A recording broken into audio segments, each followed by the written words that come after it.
ಸ್ನೇಹಿತರೆ, ಮತ್ತೊಮ್ಮೆ ನನ್ನ ಚಾನಲ್ಗೆ ನಿಮಗೆ ಸ್ವಾಗತ. Welcome back to my channel. ಎಳ್ಳು ಬೆಲ್ಲ ತಿಂಡಿ ಒಳ್ಳೆ ಮಾತಾಡಿ ಸಂಕ್ರಾಂತಿ ಹಬ್ಬಕ್ಕೆ ಸ್ವಾಗತ. ಇವತ್ತಿನ ದಿನ ನಾಡಿನೆಲ್ಲೆಡೆ ಕೂಡ ಇರುವ ಸಂಕ್ರಾಂತಿ ಹಬ್ಬ ತುಂಬಾನೇ ಅದ್ದೂರಿಯಾಗಿ ಸಂಭ್ರಮ ಮುಖಾಂತರ ಸಂಕ್ರಾಂತಿ ಹಬ್ಬವನ್ನ ಸ್ವಾಗತ ಮಾಡ್ತಾ ಇದ್ದಾರೆ.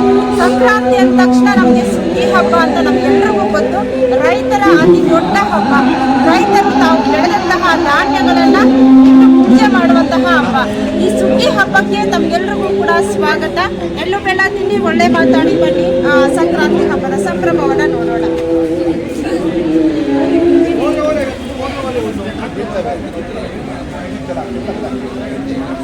ಸ್ನೇಹಿತರೆ, ನಾವು ಮೊದಲೇ ತಿಳ್ಕೊಂಡ ಹಾಗೆ ಸುಗ್ಗಿ ಹಬ್ಬ ಅಂದ ತಕ್ಷಣ ರೈತರು ತಾವು ಬೆಳೆದಂತಹ ಧಾನ್ಯಗಳನ್ನ ಅಥವಾ ಕಾಳುಗಳನ್ನ ಅಥವಾ ಕಾಯಿಗಳನ್ನ ಒಂದು ಕಡೆ ಈ ಒಂದು ಪುಟ್ಟ ಗುಡಿಸಿಲನ್ನ ರೈತರು ಏತಕ್ಕಾಗಿ ಹಾಕೊಳ್ತಾರೆ ಗೊತ್ತಾ? ಈ ಒಂದು ಗುಡಿಸಿಲಿನಲ್ಲಿ ತಾವು ಒಂದು ಬೆಳೆದಂತಹ ಒಂದು ಧಾನ್ಯಗಳನ್ನ ಇರ್ಬೋದು ಅಥವಾ ತೋಟದ ರಕ್ಷಣೆಯನ್ನ ಮಾಡ್ತಾರೆ. ರಾತ್ರಿಯ ಹೊತ್ತು ಅವರು ಕಾವಲನ್ನ ಕೂಡ ಕಾಯ್ತಾರೆ. ಅದಕ್ಕಾಗಿ ಅವರು ಒಂದು ಪುಟ್ಟ ಗುಡಿಸಿಲನ್ನ ಕೂಡ ಕಟ್ಕೊಳ್ತಾರೆ. ಆ ಒಂದು ಗುಡಿಸಿಲನ್ನ ನಾವಿಲ್ಲಿ ಕಾಣ್ತಾ ಇದ್ವಿ. ಲಾಟಿ, ಈ ತರ ಲಾಟಿನನ್ನ ಉಪಯೋಗಿಸ್ತಾರೆ. ಕತ್ತಲಿನ ಒಂದು ಬೆಳಕಂತ್ರ ಅವರು ಇಡೀ ರಾತ್ರಿ ತಮ್ಮ ಬೆಳೆಯನ್ನ ಕಾಯ್ತಾ ಈ ಒಂದು ಗುಡಿಸಿಲಿನಲ್ಲೇ ಸಮಯವನ್ನ ಕಳೀತಾರೆ ರಾತ್ರಿಯ ಸಮಯದಲ್ಲಿ. ಅದಾದ ನಂತರ ತಾವು ಬೆಳೆದಂತಹ ಧಾನ್ಯಗಳನ್ನ ಅವರು ಈ ಬಂಡಿಯ ಮುಖಾಂತರ ತಮ್ಮ ಹಳ್ಳಿ ಅಥವಾ ಮನೆಗಳ ಬಳಿಗೆ ಸಾಗಿಸ್ತಾರೆ. ಆ ಒಂದು ಬಂಡಿಯನ್ನ ಕೂಡ ನಾವಿಲ್ಲಿ ಹಬ್ಬದ ಮಾದರಿಯಲ್ಲಿ ಅಲಂಕಾರ ಮಾಡಿರೋದನ್ನ ಕೂಡ ನೋಡ್ತಾ ಇದ್ವಿ. ಇನ್ನು ಅದಾದ್ಮೇಲೆ ನಾವಿಲ್ಲಿ ನೋಡ್ತಾ ಇರುವಂತಹದ್ದು ರೈತರು ತಾವು ಬೆಳೆದಂತಹ ಧಾನ್ಯಗಳನ್ನ ಉಂಡೆ ಹಾಕಿ ಸುಗ್ಗಿ ಹಬ್ಬ ಮಾಡ್ತಾರೆ. ಅದಕ್ಕೆ ಅವರು ತುಂಬಾನೇ ಸಂಪ್ರದಾಯಬದ್ಧವಾಗಿ ಪೂಜೆಯನ್ನ ಸಲ್ಲಿಸ್ತಾರೆ. ಹಾಗೇನೆ ಭೂಮಿಗೆ ಕೃತಜ್ಞತೆಯನ್ನ ಸಲ್ಲಿಸ್ತಾರೆ. ಹಾಗೇನೆ ತಾವು ಬೆಳೆದಂತಹ ಧಾನ್ಯಗಳನ್ನ ತುಂಬಾನೇ ಪವಿತ್ರ ಅಂತ ಭಾವಿಸ್ತಾರೆ.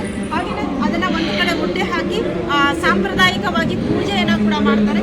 ಅದರ ಒಂದು ದೃಶ್ಯಾವಳಿಯನ್ನ ಕೂಡ ಧಾನ್ಯಗಳನ್ನ ಈ ಒಂದು ಬಂಡಿಯ ಮುಖಾಂತರ ರೈತರು ಸಾಧಿಸ್ತಾರೆ ಅನ್ನೋ ಒಂದು ಮಾದರಿಯನ್ನ ಕೂಡ ನಾವಿಲ್ಲಿ ಕಾಣ್ಬೋದು.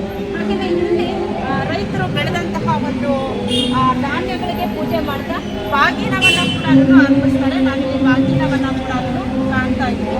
ಅದಾದ ನಂತರ ಇಲ್ಲಿ ಅಲಂಕಾರ ಮಾಡಿದಾರಲ್ವಾ, ಈ ಬುಟ್ಟಿಯಲ್ಲಿ ಅವರು ಕಲಶವನ್ನ ಇಟ್ಟು ಆ ಕಲಶವನ್ನ ತಲೆಯ ಮೇಲೆ ಹೊತ್ತು ಪೂಜೆಯನ್ನ ಕೂಡ ಮಾಡ್ತಾರೆ. ಹಾಗೆ ಜನಪದ ಗೀತೆಗಳನ್ನ ಹಾಡಿ ಭೂಮಿಗೆ ಕೃತಜ್ಞತೆಯನ್ನ ಕೂಡ ಸಲ್ಲಿಸ್ತಾರೆ.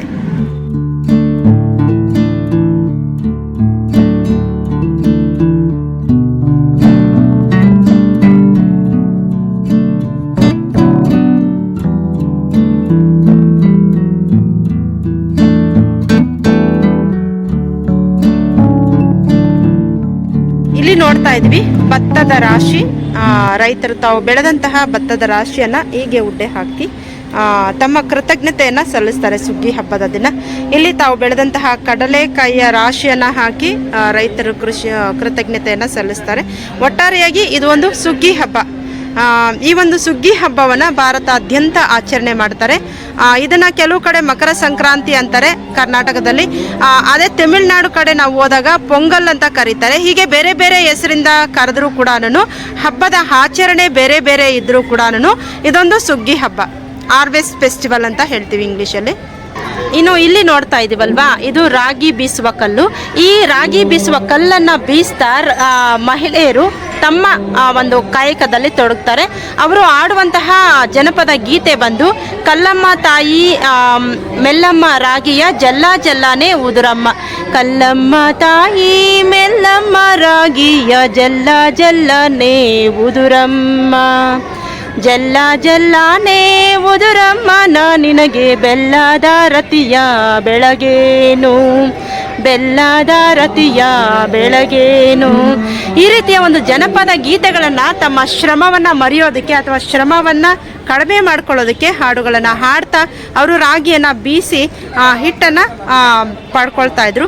ಈಗೆಲ್ಲ ನಾವು ಫ್ಲೋರ್ ಮಿಲ್ ಅಂತ ನೋಡ್ತೀವಿ. ಆದರೆ ಸುಮಾರು 500 ವರ್ಷಗಳ ಹಿಂದೆ ಅಂದಾಗ ಮಹಿಳೆಯರು ಇದೇ ಒಂದು ರಾಗಿ ಬೀಸುವ ಕಲ್ಲಿನಿಂದ ರಾಗಿಯನ್ನು ಬೀಸಿ ಹಿಟ್ಟನ್ನು ಪಡ್ಕೊಳ್ತಾ ಇದ್ರು.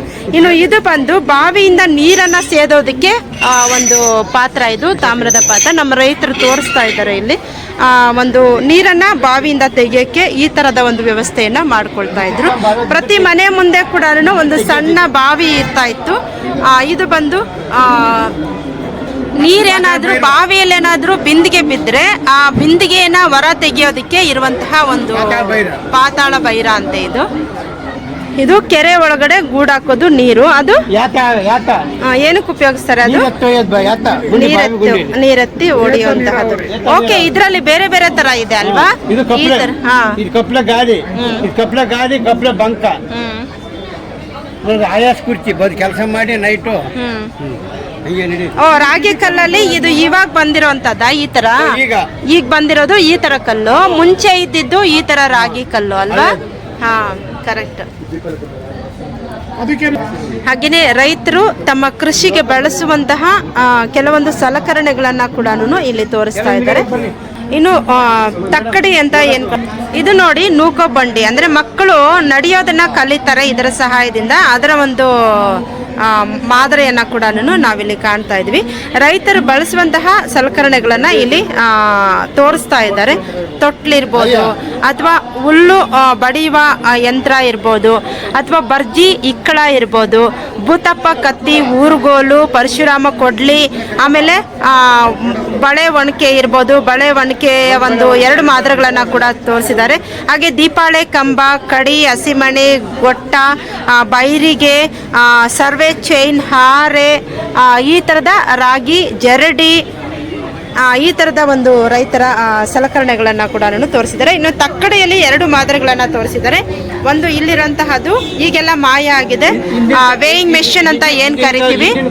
ತುಂಬ ಹಿಂದೆ ಅಂದಾಗ ನಾವು ಈ ಥರದ ತಕ್ಕಡಿಯನ್ನು ಯೂಸ್ ಮಾಡ್ತಾ ಇದ್ರು. ವೇಯಿಂಗ್ ಮೆಷಿನ್ ಅಂತ ಏನು ಈಗ ಹೇಳ್ತೀವಿ ತಕ್ಕಡಿ, ಆ ಒಂದು ಈ ಮಾದರಿಯಲ್ಲೇ ನಾವು ತಕ್ಕಡಿಯನ್ನು ಉಪಯೋಗಿಸ್ತಾ ಇದ್ದಿದ್ದು ತುಂಬ ಪುರಾತನರು. ಇನ್ನು ಇದು ಬಂದು ಮಣದ ಕಲ್ಲು, ಇದನ್ನ ಹೆಬ್ಬೆಳಿಗೆ ಅಂತ ಕೂಡ ಕರೀತಾರೆ. ಅದನ್ನ ನೋಡ್ತಾ ಇದೀವಿ ನಾವಿಲ್ಲಿ. ಈಗ ತುಂಬಾ ಹಿಂದೆ ಅಂದಾಗ ಈ ತರದ ಒಂದು ತಕ್ಕಡಿಯನ್ನ ಬಳಸ್ತಾ ಇದ್ರು. ಇಲ್ಲಿ ಕಲ್ಲು ಕೂಡ ಇದೆ ಒಂದು ಮೆಷರ್ ಮಾಡೋದಕ್ಕೆ. ಆ ನಂತರ ಬಂದದ್ದು ಇದು ಸ್ವಲ್ಪ ಅಂದ್ರೆ ನಾವು ಸ್ವಲ್ಪ ಫಾರ್ವರ್ಡ್ ಆದ್ಮೇಲೆ ಈ ತರದ ಒಂದು 500 ಗ್ರಾಮ್ ಇರ್ಬೋದು, ಅಥವಾ 1 kg ಇರ್ಬೋದು, ಅಥವಾ 200 ಗ್ರಾಮ್ ಇರ್ಬೋದು. ಈ ತರ ಒಂದು ಮೆಜರ್ಮೆಂಟ್ ಅಲ್ಲಿ ನೋಡಿ, ಇದು 100 ಒಂದು ಗ್ರಾಮ್ನ ಕಲ್ಲು ಇದು. ಹಾಗೇನೆ ಇದು ಬಂದು 600 ಗ್ರಾಮ್ ಅಲ್ವಾ? ಇದು 100 ಗ್ರಾಮಿನ ಕಲ್ಲುಗಳು. ಇದು ಈ ತರ ಒಂದು ತಕ್ಕಡಿಗಳನ್ನ ಉಪಯೋಗಿಸ್ತಾ ಇದ್ರು ಮೆಷರ್ ಮಾಡೋದಕ್ಕೆ. ಇನ್ನು ಇದಾದ್ಮೇಲೆ ಇದು ಬಂದು ಸೇರು, ಇದು ಸೇರು, ಅದು ಅರ್ಧ ಸೇರು, ಅಸ್ಸೇರು, ಅರೆಪಾವು, ಪಾವು, ಚಟಾಕು. ಓಕೆ, ಇದು ಅರೆ ಪಾವು, ಇದು ಚಟಾಕು. ಇದು ಬಸವಣ್ಣನಿಗೆ ಅಂದ್ರೆ ಎತ್ತುಗಳಿಗೆ ಕುತ್ತಿಗೆಗೆ ಕಟ್ಟೋದಕ್ಕೆ ಇರ್ತಕ್ಕಂತಹ ಕೊರಳಿನ ಚೈನ್, ಇದು ಕೊರಳ ಚೈನು ಅಂತ ಹೇಳ್ತಾರೆ. ಇನ್ನು ಇದು ಬಂದು ಬೇರೆ ಬೇರೆ ರೀತಿಯಲ್ಲಿ ಗೆಜ್ಜೆಯನ್ನ ತಮ್ಮ ಎತ್ತುಗಳಿಗೆ ಅಥವಾ ಬಸವಣ್ಣನಿಗೆ ಕಟ್ಟುವಂತಹ ಒಂದು ಬೇರೆ ಬೇರೆ ರೀತಿಯ ಗೆಜ್ಜೆಗಳು. ಇದು ಅಂದ್ರೆ ಎತ್ತುಗಳಿಗೆ ಅಲಂಕಾರಿಕವಾಗಿ ಅವುಗಳು ಶಬ್ದವನ್ನ ಮಾಡ್ತಾ ಅವುಗಳು ಬರ್ತಾ ಇದ್ದಾವೆ ಅನ್ನೋ ಒಂದು ಸೂಚನೆಯನ್ನ ಕೊಡೋದಕ್ಕೂ ಕೂಡ ಈ ಗಂಟೆಗಳನ್ನ ರೈತರು ಎತ್ತಿನ ಕೊರಳಿಗೆ ಕಟ್ತಾರೆ. ಆ ಒಂದು ಇದು ನೋಡಿ, ಇದು ಕೊಂಬಿನ ಕಳಶ ಅಂತೆ. ಕೊಂಬಿಗೆ ಇದನ್ನ ಹಾಕ್ತಾರೆ. ಇದನ್ನು ಬಂದು ಕೊಂಬಿನ ಕಳಶ ಅಂತ ಹೇಳ್ತಾರೆ. ಇದು ನಮ್ಮ ಜಾನಪದ ಆಟ, ಅಟ್ಟಗುಣಿ ಮನೆ ಆಟ ಅಂತ ಹೇಳ್ತೀವಲ್ವಾ, ಅದರ ಒಂದು ಮಾದರಿ. ಇದು ಬಂದು ಕುಂಕುಮ ಅರಿಶಿನ ಇಡುವಂತಹ ಭರಣಿ ಅಂತ ಹೇಳ್ತಾರೆ. ಇದು ತುಂಬಾ ಪ್ರಾಚೀನ ಕಾಲದಲ್ಲಿ ಮಾಡಿರುವಂತಹ ಕುಂಕುಮ ಭರಣಿ ಅಂತ ಹೇಳ್ತಾರೆ. ಮರದಿಂದ ಮಾಡಿರುವಂತಹದ್ದು. ಇದು ಒಂದರಲ್ಲಿ ಕುಂಕುಮ, ಇನ್ನೊಂದರಲ್ಲಿ ಅರಿಶಿನವನ್ನ ಇಟ್ಟಿದ್ದಾರೆ. ಇನ್ನು ಅದಾದ್ಮೇಲೆ ರುಬ್ಬುವ ಕಲ್ಲು ನೋಡಿ, ಈಗೆಲ್ಲ ನಾವು ಮಿಕ್ಸರ್ ಗ್ರೈಂಡರ್ ಅನ್ನ ಉಪಯೋಗಿಸ್ತೀವಲ್ವಾ, ಆದ್ರೆ ತುಂಬಾ ಹಿಂದೆ ಈ ರುಬ್ಬುವ ಕಲ್ಲುಗಳನ್ನೇ ಉಪಯೋಗಿಸ್ತಾ ಇದ್ದದ್ದು. ಇದರಿಂದಾನೇ ಅವರು ಕಾಯಿಗಳನ್ನ ಕುಟ್ಟಿ ಎಣ್ಣೆಯನ್ನ ತೆಗಿತಾ ಇದ್ರು, ಮಸಾಲೆಯನ್ನ ರುಬ್ಬುತ್ತಾ ಇದ್ರು. ಹಾಗೇನೆ ತಮಗೆ ಬೇಕಾದಂತಹ ಪುಡಿಗಳನ್ನ ಮಾಡೋದಕ್ಕಿರ್ಬೋದು, ಅಥವಾ ಎಣ್ಣೆ ಮಾಡೋದಕ್ಕೆ ಬಳಸುವಂತಹ ಕಲ್ಲು ಇರ್ಬೋದು, ಅಥವಾ ಒಳ್ಳಕಲ್ಲು ಇರ್ಬೋದು. ಈ ತರದ ಆಯುಧಗಳನ್ನೇ ನಮ್ಮ ರೈತರು ಬಳಸ್ತಾ ಇದ್ದಿದ್ದು. ರೈತರು ಅಂತಲ್ಲ, ಹಳ್ಳಿ ಕಡೆ ಒಂದು 500 ವರ್ಷಗಳ ಹಿಂದೆ ಎಲ್ಲ ಈ ತರದ ಒಂದು ಆಯುಧಗಳನ್ನೇ ಅಥವಾ ಸಲಕರಣೆಗಳನ್ನೇ ಬಳಸ್ತಾ ಇದ್ರು. ಇದು ನೋಡಿ ನಿಲುವು, ಇದು ಬೆಕ್ಕು ಹಾಲು ಕುಡಿದು ಬಿಡುತ್ತೆ ಅಂತ ಈ ತರ ಒಂದು ದಾರ ಕಟ್ಟಿ ಮೇಲೆಯಿಂದ ರೂಪ್ಗೆ ಕನೆಕ್ಟ್ ಮಾಡಿ ಈ ತರ ಇಡ್ತಾ ಇದ್ರು. ಇದನ್ನ ನಿಲುವು ಅಂತ ಕರೀತಾರೆ. ಇದು ಬಂದು ತರಕಾರಿ ಬುಟ್ಟಿ, ಈರುಳ್ಳಿ ಅಥವಾ ತರಕಾರಿ ಬುಟ್ಟಿ. ಅದು ಇನ್ನು ರೈತರು ಕಾಳಾಕುವಂತಹ ಅಂದ್ರೆ ಬಿತ್ತನೆ ಮಾಡುವಾಗ ಹಾಕುವಾಗ ಕಾಳಾಕುವಂತಹ ಅಕ್ಕಡಿ ಸಡ್ಡೆ ಅಥವಾ ಕೂರಿಗೆ ಅಂತ ಕರೀತಾರೆ ಇದನ್ನ ಹಳ್ಳಿ ಕಡೆ. ನೋಡಿ ಇದು ಅಕಡಿಕ್ ಸಡ್ಡೆ ಅಥವಾ ಕೂರಿಗೆ ಅಂತ ಕರೀತಾರೆ. ಇದರಲ್ಲಿ ಕಾಳುಗಳನ್ನ ಹಾಕ್ತಾರೆ. ಇದು ಅಲಂಕಾರಕ್ಕಾಗಿ ಅವರು ಬಸವಣ್ಣನನ್ನ ಕೆತ್ತಿದ್ದಾರೆ. ಹಾ ಹಾ ಹಾ ಬಸವಣ್ಣ ಅಥವಾ ಅವರು ಯಾರು ದೇವರುಗಳನ್ನ ಇರ್ಬೋದು ಅಥವಾ ಯಾರಿಗೆ ಕೃತಜ್ಞತೆಯನ್ನ ಸಲ್ಲಿಸ್ತಾರೆ ಅದರ ಚಿತ್ರವನ್ನ ಅದ್ರ ಮೇಲೆ ಡೆಕೋರೇಷನ್ ಆಗಿ ಮಾಡ್ತಾರೆ. ಇದು ಗ್ರಾಮೋಫೋನ್. ಇದು ನಾವೀಗೇನು ಉಪಯೋಗಿಸ್ತಾ ಇದ್ದೀವಿ ಆ ಒಂದು ಸಲಕರಣೆಗಳೆಲ್ಲ ತುಂಬ ಹಿಂದೆ ಇರಲಿಲ್ಲ. ಆಗ ಉಪಯೋಗಿಸ್ತಾ ಇದ್ದಂತಹ ಟೇಪ್ ರೆಕಾರ್ಡರ್ ಇರ್ಬೋದು ಅಥವಾ ಇದು ಬಂದು ಪಾಕೆಟ್ ರೇಡಿಯೋ ಇದೆ ಇಲ್ಲಿ. ಹಾಗೆಯೇ ಇಲ್ಲಿ ಗ್ರಾಮೋಫೋನ್ ಕೂಡ ಇದೆ ನೋಡ್ತಾ ಇದ್ವಿ. ಅದಾದ ನಂತರ ವಾಡೆ ಅಂತ ಏನು ಹೇಳ್ತೀವಿ ಅಥವಾ ವಡೆ ಅಂತ ಏನು ಹೇಳ್ತೀವಿ, ವಾಡೆ ಅಂತಾನೆ ಹೇಳ್ತಾರೆ ಮಂಗಳೂರು ಕಡೆ ಎಲ್ಲಾನು. ಇವುಗಳಲ್ಲಿ ಧಾನ್ಯಗಳನ್ನ ಶೇಖರಣೆ ಮಾಡ್ತಾ ಇದ್ರು. ಓಕೆ, ಅದು ವಾಡೆ. ಇದು ಪಾಯಸ ಮಾಡೋ ಅಂಡೆ. ಪಾಯಸ ಮಾಡುವಂತಹ ಅಂಡೆ. ಈಗ ಮದುವೆ ಅಥವಾ ಏನೇ ಸಮಾರಂಭಗಳಿದ್ದಾಗ ಈ ತರದ ಪಾತ್ರೆಗಳನ್ನೇ ತುಂಬಾ ಹಿಂದೆ ಮಾಡ್ತಾ ಇದ್ದಿದ್ದು. ಮುದ್ದೆ ಕೂಡ ನೋಡಿ ಎಷ್ಟು ದೊಡ್ಡ ಪಾತ್ರೆನ ಇಟ್ಟಿದ್ದಾರೆ. ಅನ್ನ ಮಾಡೋದು, ಅದು ಸಾರು ಮಾಡೋದು, ಅದು ಸಾರು ಮಾಡುವಂತಹದ್ದು, ಹುಳಿ ಮಾಡೋದು ಇವೆಲ್ಲ ಡಬರಿಗೆ ಬಡಿ ತೋಡ್ಕಣಕ್ಕೆ ಲೋಟ, ಚೌಟು ಇದೆಲ್ಲ ಒಂದೇ. ಈಗ ನಾವು ನೋಡಿದ್ವಲ್ವಾ ಈ ರೈತರ ಎಲ್ಲ ಸಲಕರಣೆಗಳು ಕೂಡ ಇವ್ರ ಮನೆಯಿಂದಾನೇ ಬಂದಿರೋದು. ಗೌಡ್ರು ತಮ್ಮ ಮನೆಯಿಂದ ನಮಗೆ ತೋರ್ಸೋದಕ್ಕೆ ಅಂತ ತಮ್ಮ ಮನೆಯಿಂದ ತಂದಿರುವಂತಹ ಮಾದರಿಗಳು ಇವೆಲ್ಲ ಕೂಡ. ಥ್ಯಾಂಕ್ ಯು ಗೌಡ್ರೆ, ತುಂಬಾ ಧನ್ಯವಾದಗಳು ತಮ್ಗೆ. ಇದನ್ನ ಊರ್ಗೋಲು ಅಂತ ಹೇಳ್ತಾರೆ. ಹಿಂದಿನ ಕಾಲದಲ್ಲಿ ವಯಸ್ಸಾಗಿರುವಂತಹ ಯಜಮಾನರು ಇಟ್ಕೊಳ್ಳುವಂತಹ ಊರ್ಗೋಲು ಇದು. ಆದ್ರೆ ಇದ್ರ ಒಳಗಡೆ ಒಂದು ವಿಶೇಷತೆ ಇದೆ, ತೋರಿಸಿ ಗೌಡ್ರೆ. ಇದು ನೋಡಿ, ಇದು ಕತ್ತಿ. ಇದು ಅಂದ್ರೆ ಏನಾದ್ರೂ ಕಷ್ಟ ಬಂದಾಗ ಅಥವಾ ತೊಂದರೆ ಅಂತ ಅಂದಾಗ ಅದ್ರ ಒಳಗಡೆ ಕತ್ತಿ ಕೂಡ ಇದೆ. ಇದನ್ನ ಊರ್ಗೋಲು ಅಂತ ಹೇಳ್ತಾರೆ. ಒಳಗಡೆ ಇರೋದನ್ನ ಏನಂತಾರೆ? ಬರ್ಜಿ ಅಂತಾರಂತೆ. ಓಕೆ.